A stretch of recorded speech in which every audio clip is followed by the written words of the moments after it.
Tropical Maui Tropical Express.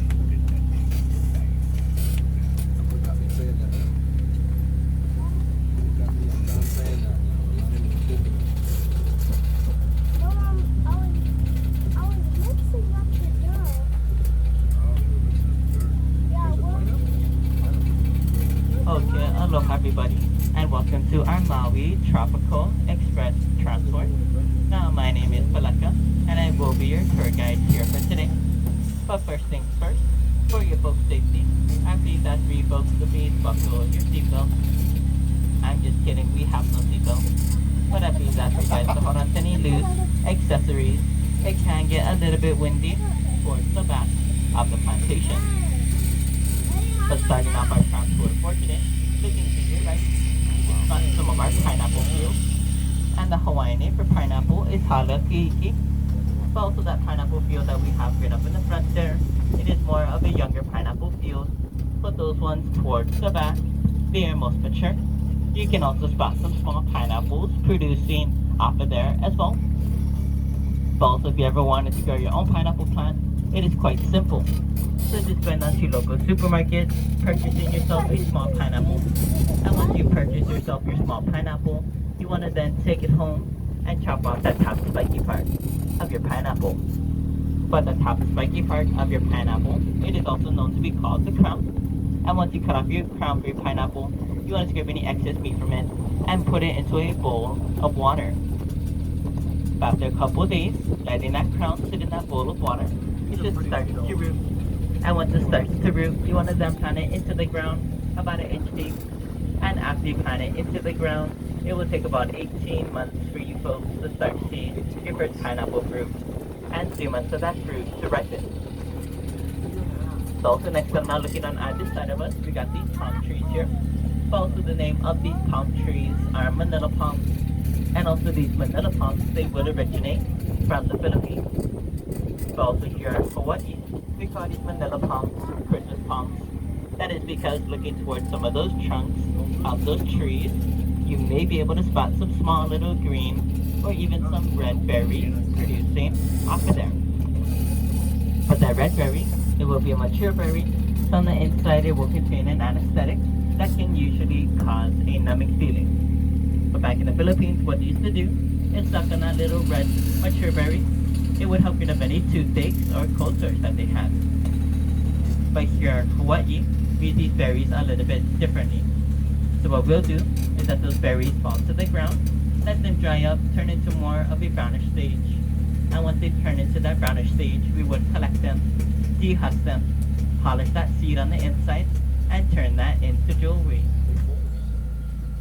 Also looking to your left, you can spot some of our longhorn cattle. Now that cattle was originally introduced to Hawaii back in 1793 by a man named George Vancouver, who also gifted it to the Hawaiians. The Hawaiians then found it difficult to take care of some of that cattle, just because it became too sickly or just because it became too wild. So in order for them to take control of that cattle, what the king of Hawaii did is send some of the chiefs of Hawaii over to California to help learn some of the techniques of cowboys. Also looking to your right, you can spot that big brown tower as well as on your top left as well. But those big brown towers, they're known to be part of our Maui zip line. So our Maui zip line, they're located on the plantation, and they're also a beginner zip line. So if you are feeling a little bit adventurous today after our tram tour, you can go ahead and check them out at their kiosk, set up an appointment with them, and once you set up an appointment with them, you will then go on a small tour around their 5 towers. So also if you have any children along with you, you're able to take your child on that little beginner zip line, but they must be at least 5 years of age and weigh at least 45 pounds. So also next up, now looking to your right, you can spot some of our tea leaf plants. And that tea leaf, it is not to be confused with the tea that we drink from. It's spelled T-I. But also looking towards the ground of some of those tea leaf plants, you can spot some brown, dried up tea leaves. Now back in ancient Hawaii, those brown dried up tea leaves, they're collected by Hawaiians. Hawaiians then take them, weaving them together, turning them to a certain type of footing for them to walk on those sharp lava rocks. But we also got that green tea leaf there. Now that green tea leaf, it mostly makes up our hula girl skirts. So just imagine that green tea leaf, turn upside down, despine and strip to get that grassy-like image. And keep in mind, it takes about 120 to 150 of those tea leaves to make a well-rounded hula girl skirt, but it all depends on waist size. But next, that little green tea leaf, we got that red tea leaf. And that red tea leaf back in ancient Hawaii, it was mostly used as a red dye, for red represented a sign of royalty. So you often see that red dye on your li'i, which are your high chiefs or your high monarchs, which are your kings and your queens.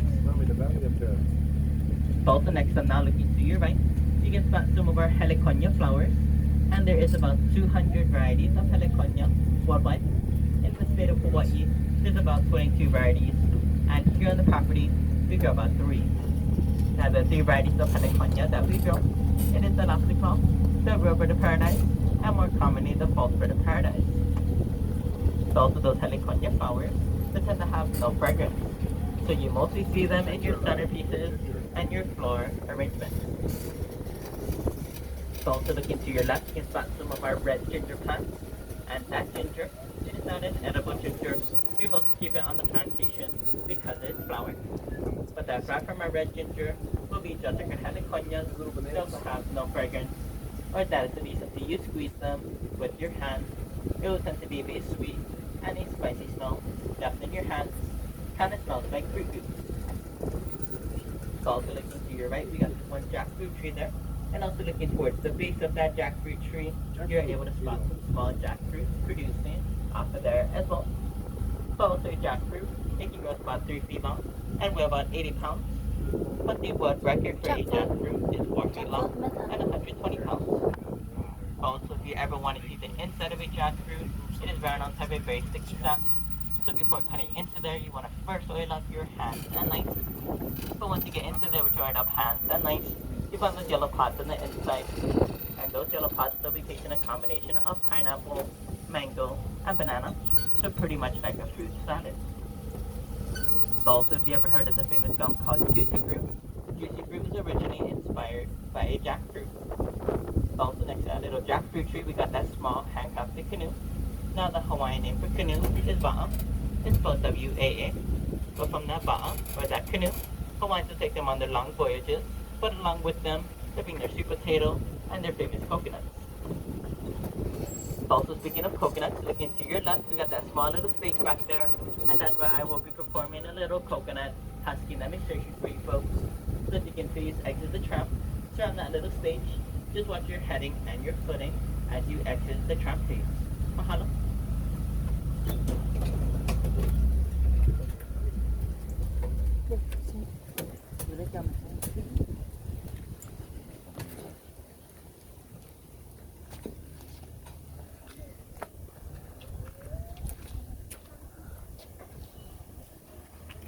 A little hut like an emperor or something in there. Đi con. Bỏ giấy lên em. Come on.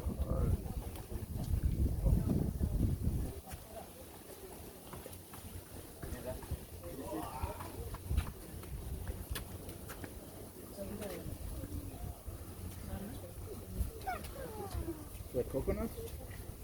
Alrighty folks, those in the back, you guys can come up a little bit closer if you guys would like to as well. But once again, my name is Paleka. Here in my hand I have a brown coconut. Now this coconut comes in about 3 stages. So first they'll come in green, transfer to a gold, then finally this brown stage here. Now also these coconuts are known to be self-harvesting. So what that means is that they'll just fall from the tree whenever they choose. Now they usually come with those green and those gold stage coconuts, has the most liquid on the inside, making them much more heavier. When they do fall from the tree, they can tend to land on some people's heads and be quite fatal. Now we call that a permanent stay here in Hawaii. Now there is about 150 deaths worldwide from falling coconuts alone, so that is about 10 times more likely than a shark attack.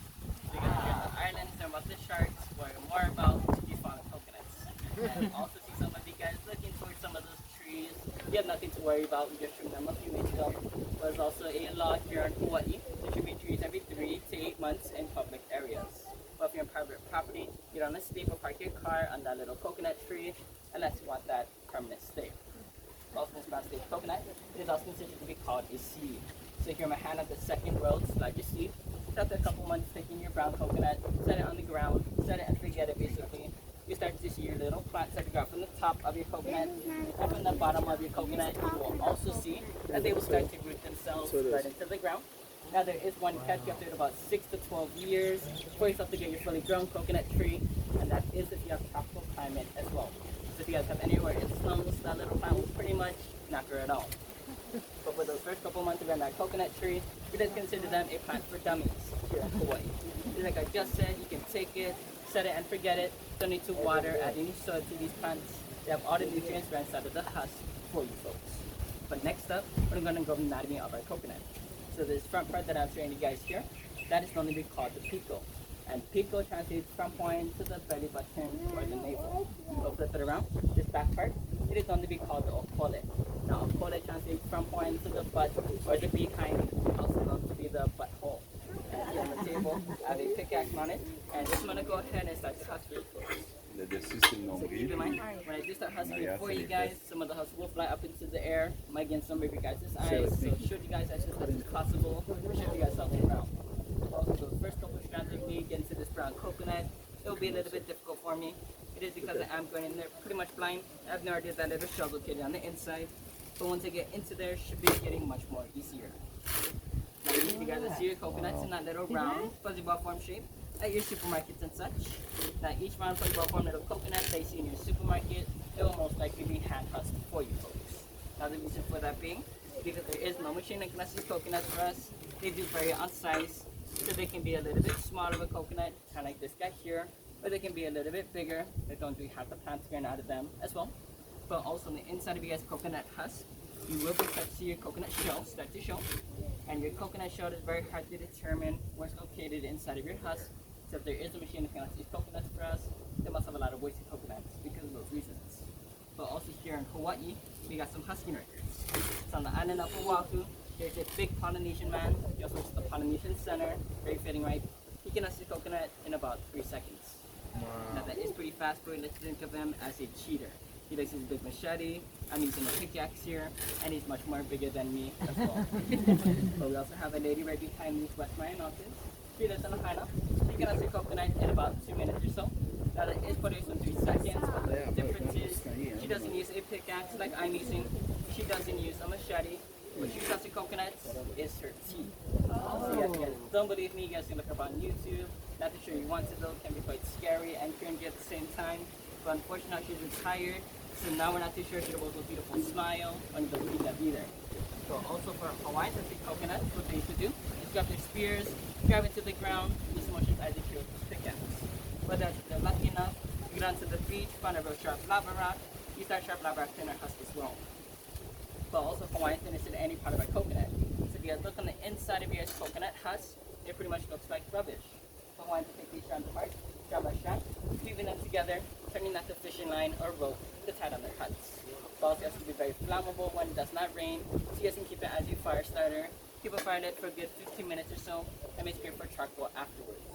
But also if you guys are having any trouble with mosquitoes here in the islands, you can take one of these husks, light it on fire. That's what companies husk, keep the mosquitoes away better than most pellets. But I do warn you, when you do let this husk on fire, it'll stink quite a bit. So not only have your mosquito repellent, you also have your human repellent as well. When I pick up our little husk of our little coconut, you can now spot a little face in a coconut. So pretty much you guys can see is 2 eyes and a little mouth, kind of like a monkey, a little emoji. One lady told me to like her ex-husband. But next I'm going to grab a sharp object. We're going to find the first soft spot of our coconut. When at home, you guys can use a screwdriver. I have a nice pick here. And poking at the eyes of you guys' coconuts, it is one of the soft spots of the coconut, but it's not the softest, as you guys can see. But if you poke it right into the mouth of your coconut, you pretty much just go ahead and sink right in for you folks, like so. So the mouth of the coconut will be the germinal spore.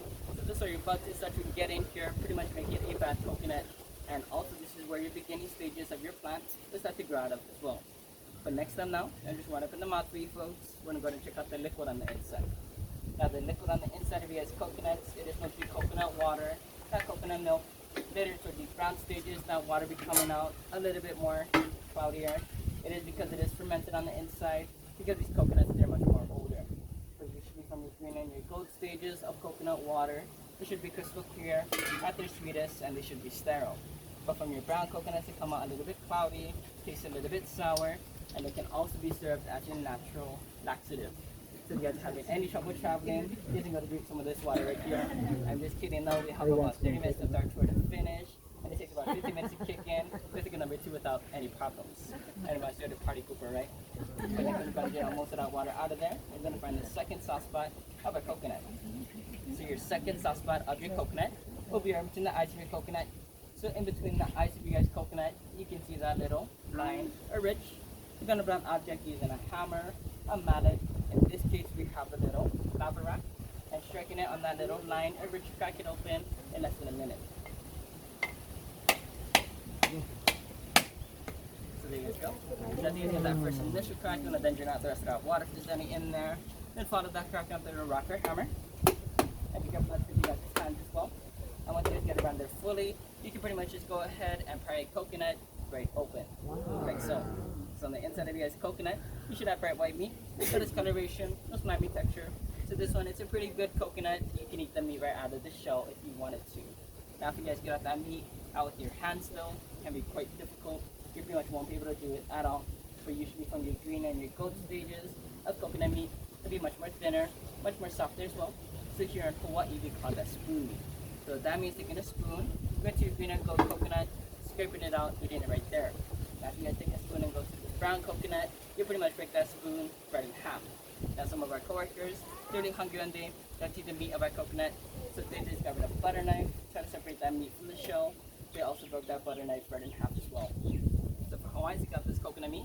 What they used to do is got their sharpened seashells or lava rocks, scraping for about 4 hours on end, getting all that meat out of there. Now, unlike the Hawaiians, we don't have that kind of time, right? So we have our modern methods. So taking your 2 halves of your coconut, putting them together. And once you guys put them together, you want to throw a rubber band around it, put it in your freezer for about 6 to 8 hours or overnight. After you guys take it out the neck to the thaw, that meat should just pop right out of the shell for you folks. And the reason for that being, because that meat, it sends out a lot of moisture on the inside.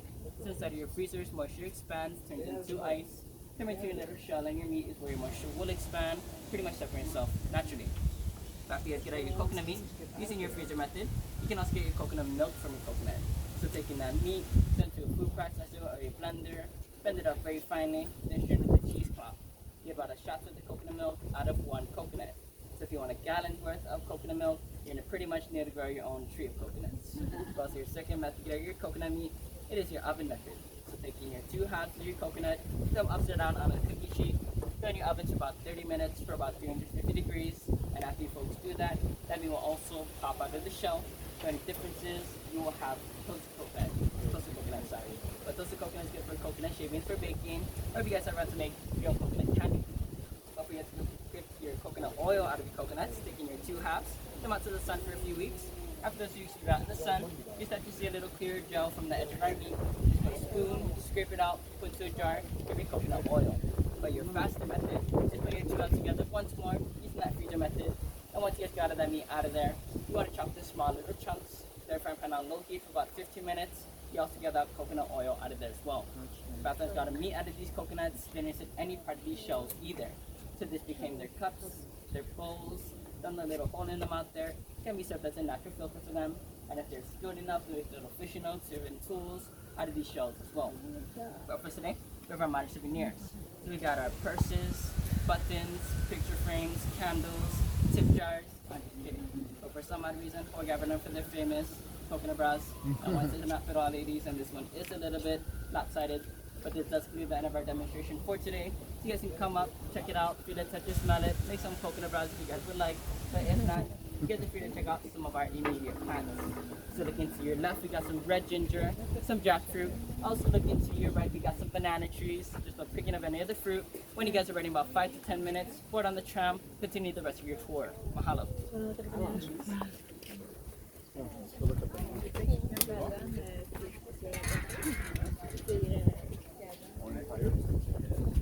We can pick something, right? He's all walking through the mud. Look at this. He's got mud all over his shoes, all over his socks. He's a fill this one, man. Kinda. It's like some kind of emperor or something, right?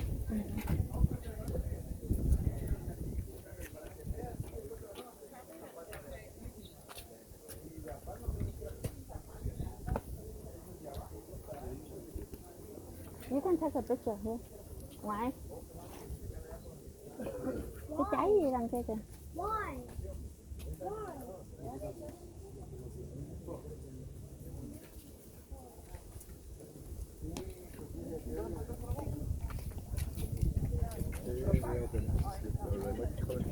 Do they let us pick in the banana on the photo? No.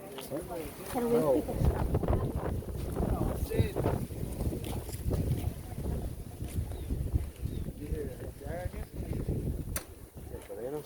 Banana, yeah.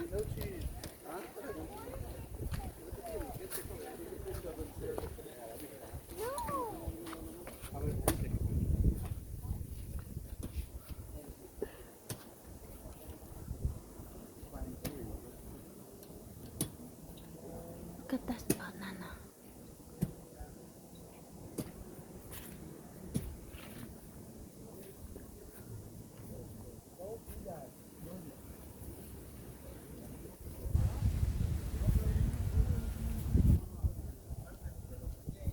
Again, the picture.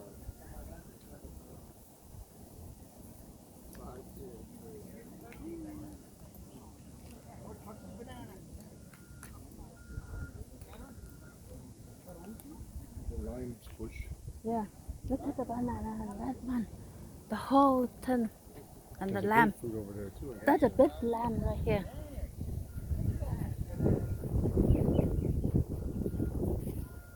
Có cây chanh nè mọi người. Cây chanh. Lamb. The lamb tree right here.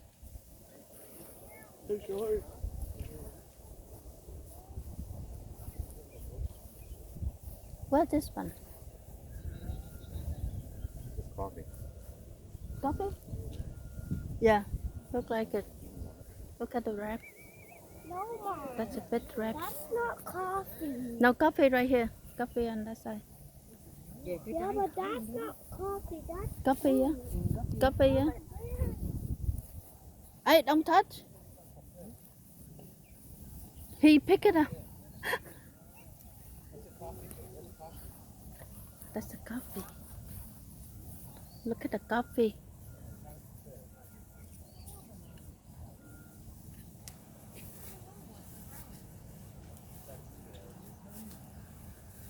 Oh, the coffee.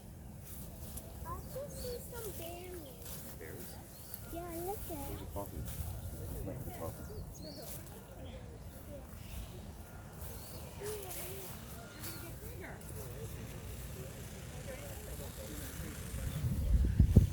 Chuối ở bên mấy này có vẻ như nó hơi bị vàng.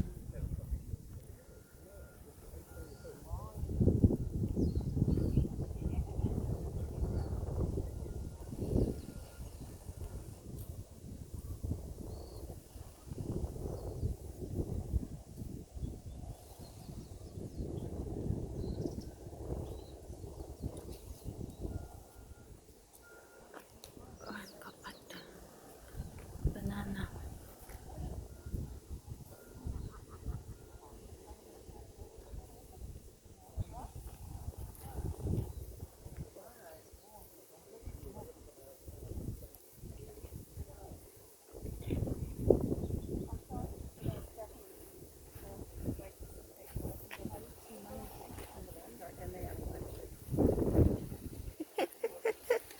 He's so cute when he hold it.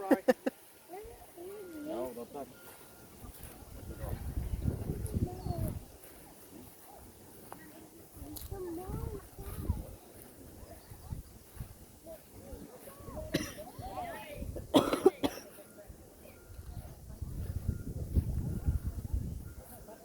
Look at that banana. Oh, it's green now.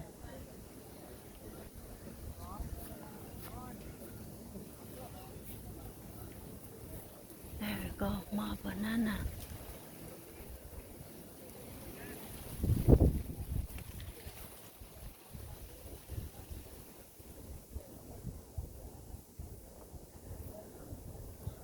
Look at that, more banana. More here.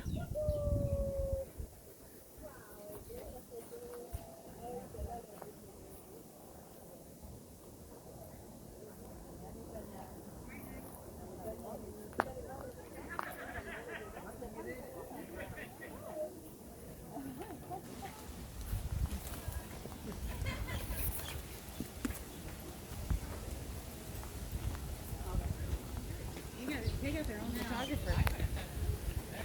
Hold on, we got to put her in. You got your own photographer on this. I know. Let's see, banana, coconut. Oh yeah, that's. Oh my gosh. Kayla, look at Grandma. Hi, baby.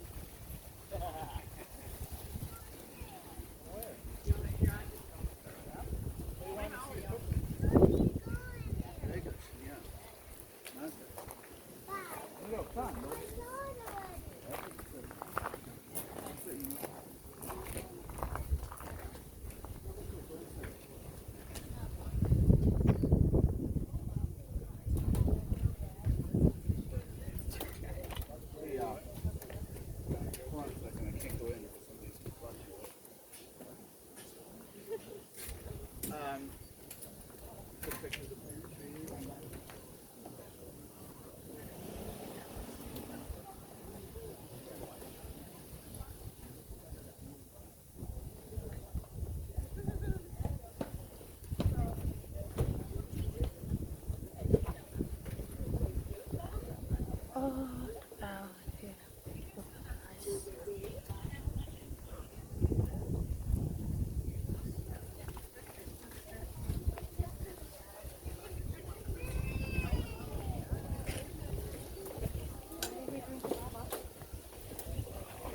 Here, mommy.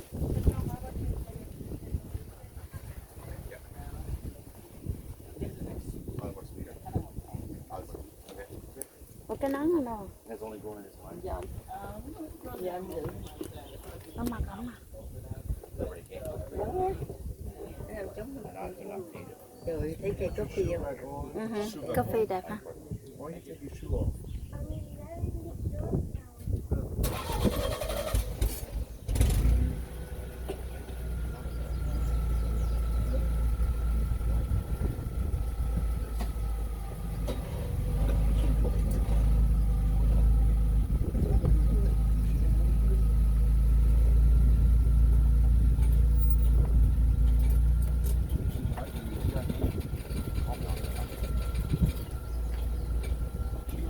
Don't take this, John. Okay, I hope you guys enjoyed that little coconut husking demonstration. Back in World War II, from those green and those gold stage coconuts, the water was siphoned out for them and put into IV bags.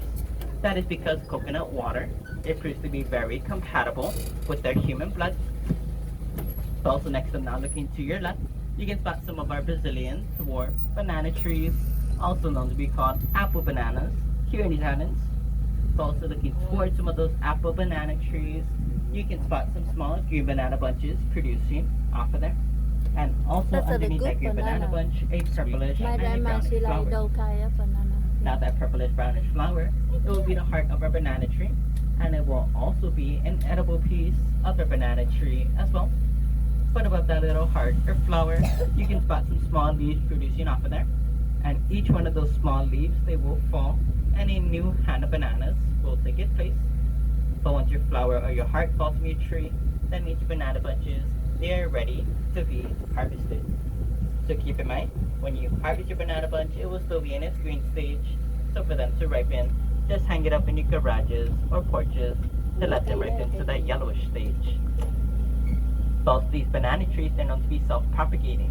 So what that means is that even if you're to cut them down to their stump, they will still grow out these smaller banana trees.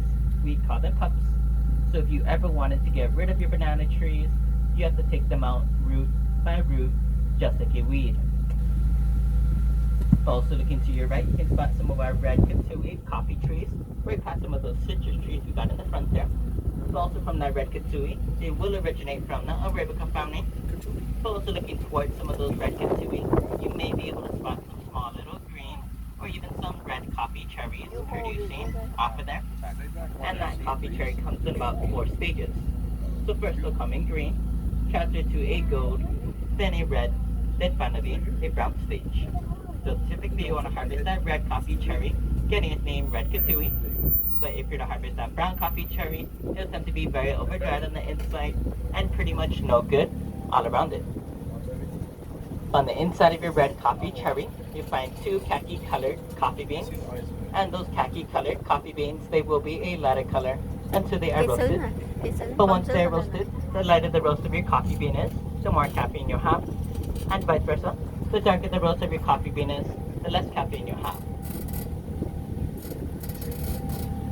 Also next and now, looking to your right, we got this one row of bougainvillea bushes.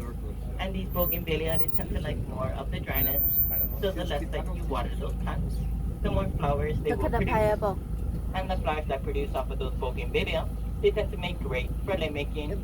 But keep in mind, it takes around 200 of those flowers just to make 6 inches of a lei. Yeah. It is because those flowers, they're known to be paper-like thin.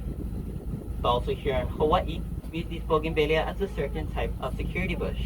Now you often see them in front of restaurants or hotels. That is because looking towards some of those branches of those bougainvillea, you can spot some small thorns producing off of there. And each one of those small thorns, they're hurt about 10 times more than a regular paper cut and prevents people from walking through them. But also looking to your left, you can spot some of our plumeria trees. And the Hawaiian name for plumeria is puamelio. But also these plumeria trees, they don't tend to like that winter season. So during the winter, what they would do is shed all of those leaves and those flowers and basically become a tree of sticks. But while we have them, those flowers are very beautiful. They come in a variety of colors and they're also very fragrant and nice. So also those plumeria flowers tend to make great for lei making. And also for ladies, they can represent your marital status. So ladies, if you're not plumeria flower in your right ear, that means you're single. But if you're not plumeria flower in your left ear, that means you are taken, married, on a chain. But ladies, if you're not plumeria flower in both ears, that means you are taken, but you're looking for an upgrade. So then compliment your ladies. Upgrade. Also next up now, looking to your right, we got another pineapple field. And after your 18 months of growing your pineapple crown, you will start to see your first generation of pineapples start to show. And your first generation of pineapples, they will grow from the center of that crown. And they will also be your originally sized pineapple as well. But your second generation of pineapples, they will grow from the sides of that crown. And they should be no larger than about your fist. Now they get the name sugar babies because they tend to be much more smaller, much more sweeter, and they're usually not defined diced up and in cans. Also next I'm now looking to your right, we got some of our low-bearing crops with the arrowhead, heart-shaped leaves, and that happens to be our taro. Now the Hawaiian name for taro is kalo, and that kalo can be smashed up or pounded into a pudding-like substance called poi, and that poi can be used as a replacement for mashed potatoes. But also an interesting story about that little taro is back in ancient Hawaiian mythology, the god of the sky Wakea, and also the goddess Hokulani, they had a stillborn son named Haloa. Haloa then buried into the ground, and from where he was buried, the first taro started to emerge. But also looking to your left, you can spot this dirt field here with some of our beginner strawberry papaya trees. And those strawberry papaya trees, they do not get their name from the combination of strawberries and papayas. They get their name because on the inside of that little papaya, they tend to have a pink and a reddish meat. Also above that strawberry papaya field, you can spot some of our beautiful West Maui Mountains. And another name for those West Maui Mountains is Mauna Kahalabai. And in the center of Mauna Kahalabai, there is a place called Pu'ukakui. And down in Pu'ukakui, they have to be the 9th wettest spot in the world and the 2nd wettest spot here in Hawaii. Also down in Pu'ukakui, they have to be about 400 inches of rain per year. As comparison to where we are now in Waikapu, we only get about 18 inches of rain per year. But next up from around this next one, we got some of our avocado trees.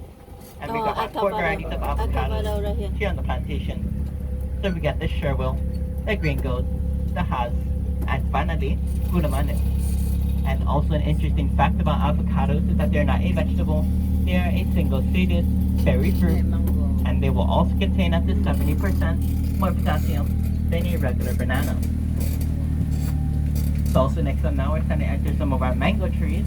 And the variety of mangoes that we grow here on the plantation is hated mangoes. So also these hated mangoes, they tend to fruit in the spring and in the summer. But also these mangoes, they tend to be much more meatier, much more juicier, and a lot less stringier. So they're usually the most favorite mangoes here in Hawaii. And also those mango trees that here are about 70 feet tall and range about 30 feet wide. So here on the plantation, we like to trim them every now and then, help save some room for those other crops. Không phải mít đâu. Also next to now, approaching to your right, exiting our mango trees, you can spot some of our sugar cane and also some of our dragon fruit crops. Now that sugar cane will be located on the edges of that field, but also the Hawaiian name for sugar cane is ko. It's spelled K-O. So also that sugar cane was introduced to Hawaii over 2,000 years ago. But only in the 1800s they started cultivating that sugar cane. So also looking towards the center of that field there, you can spot some of those dragon fruit crops. And after that dragon fruit crop, you may also spot some small dragon fruits producing off of there as well. But also if you ever want to see the inside of a dragon fruit, all you have to do is cut it right in half, grab a spoon, and you'll be able to spoon the meat right out. But also next to now we're starting to enter some of our macadamia nut trees, and it takes around 8 years for a macadamia nut tree to produce its first commercial crop. And just like a little coconut, these macadamia nuts are also known to be self-harvesting as well. So they'll just fall from the tree whenever they choose. But also here on the plantation, we got about 200 of those macadamia nut trees, so we do not harvest them. We mostly keep them as shade for our field and our plantation workers. But not in the Big Island, the macadamia nuts, they are usually harvested. And in the Big Island, they grow that tree with a little netting. They go to the machine and shake all those self-harvested macadamia nuts right off of that tree. And once those macadamia nuts are collected, they're taken to a factory.